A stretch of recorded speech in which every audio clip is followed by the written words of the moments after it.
Ok, tudo bem, estamos de volta no nosso canal. Nós vamos dar continuidade nos assuntos ou nas dicas de saúde mental para você aqui no nosso canal.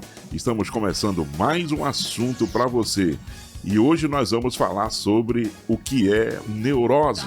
Nós vamos trazer vários conceitos e com certeza você vai se aprimorar neste assunto. Isto e muito mais a partir de agora no nosso canal. Vamos lá, o conceito e a origem do próprio conceito. A neurose foi classificada pela primeira vez pelo médico escocês William Collen, no ano de 1769.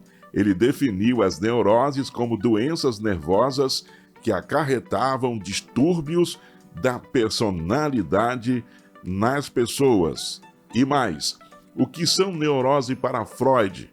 Na obra A Disposição à Neurose Obsessiva, uma contribuição ao problema da escolha da neurose, Freud sugere que a neurose obsessiva é uma fixação e uma regressão à fase anal sádica. É isso que ele informa dentro desse conceito, desse significado. Agora vamos falar os 3 tipos de neuroses.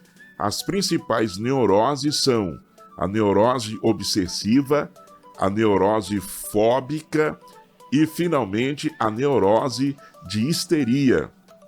Com isso, os demais tipos de neuroses são ramificações em maior ou menor grau das neuroses citadas acima nesses 3 casos. Então vamos detalhar de uma por uma. O que são as neuroses obsessivas? Vamos então trazer o conceito ou o significado. A neurose obsessiva é um tipo de neurose que se caracteriza pela presença de sintomas compulsivos, como as ideias persistentes e realização de atos não desejáveis. É aquilo que o ser humano quer fazer ou não quer fazer e acaba fazendo, ou quer fazer e não acaba fazendo. Algo desta natureza pode ser classificada como compulsivo, são sintomas de neuroses obsessivas. Então, é quando a mente humana é invadida contra a vontade do indivíduo por imagens, por ideias ou por palavras. Outras informações, conforme a teoria de Freud, na neurose obsessiva, a consciência e a razão permanecem lúcidas e intactas, porém, essas obsessões incontroláveis podem privar o pensamento e a ação do indivíduo. No caso, as neuroses obsessivas são fenômenos gerados pelo conflito interno, devido à frustração de um impulso intuitivo. Portanto, considera-se que a neurose obsessiva é reflexo de nossas vivências, traumas e recalques. Sendo assim, os sintomas deste tipo de neurose são como uma expressão simbólica de um conflito psíquico. Para Freud, a neurose obsessiva tem relação com a fixação e a regressão à fase anal sádica e também com o desenvolvimento de um superego bastante rígido. É isso que ele define. Vamos então para o segundo tipo de neurose. O que significa as neuroses fóbicas? Na compreensão do que são neuroses, chegamos ao segundo grande grupo. A neurose fóbica é um tipo de neurose que se caracteriza pela fixação da angústia em um objeto exterior. No caso da neurose fóbica, o medo do objeto exterior é inversamente proporcional ao seu perigo real, o que provoca reações incontroláveis no indivíduo. Em segundo estudos, Freud comparou a neurose fóbica com a neurose da angústia, considerando que a fobia causa angústia ao indivíduo que a sente.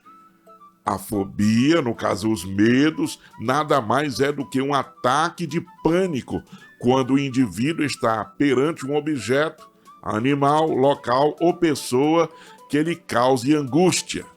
E mais, a origem da neurose fóbica está relacionada à fase fálica, pois o indivíduo se sente ameaçado em razão do processo de castração. Os sentimentos de amor e ódio são pelos pais ficam recalcados no inconsciente, tornando consciente apenas o receio que tais sentimentos lhe provocam. São exemplos de fobia. Vamos lá trazer alguns exemplos. Claustrofobia, nós temos a agorafobia, a agrofobia, a fobia à escuridão e aos meios de transporte, as fobias sociais, em casos especiais, a aristrofobia, a fobia aos contatos humanos e de animais, o medo de ficar doente, o medo de morrer e o pavor de enlouquecer.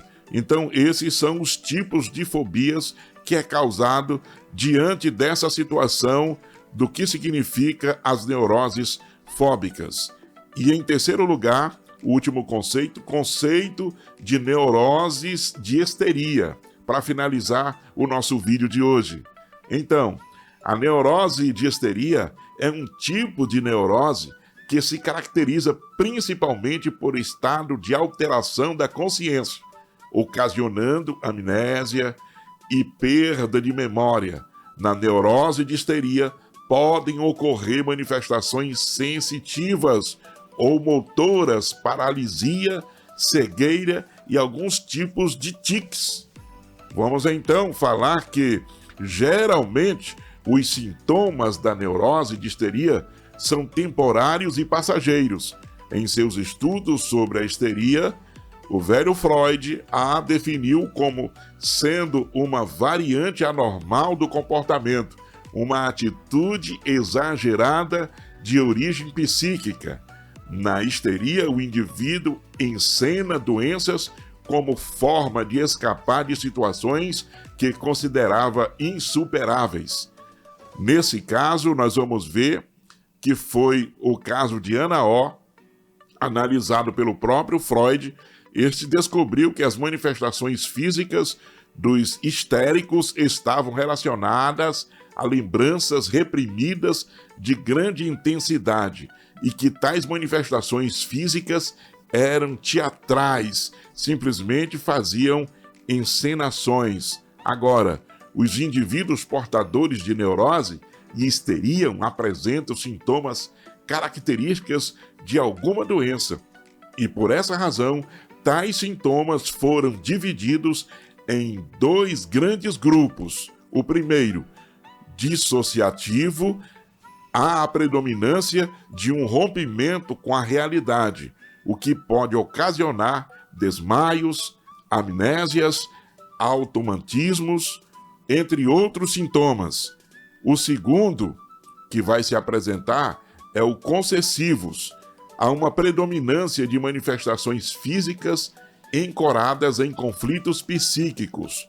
O indivíduo pode apresentar contraturas, espasmos, tremores, perda da fala e alguns tiques.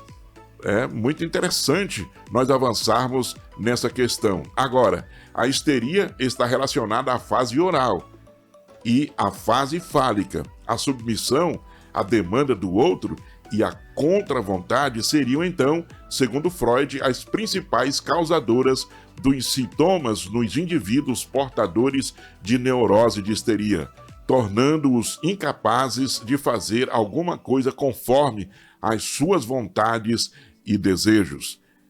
Este foi o nosso assunto de hoje. Espero que você aprendeu alguma coisa. Muito obrigado por estar aqui no vídeo. Estaremos se vendo no próximo encontro. Até lá! Deus abençoe a sua vida. Saúde mental para você!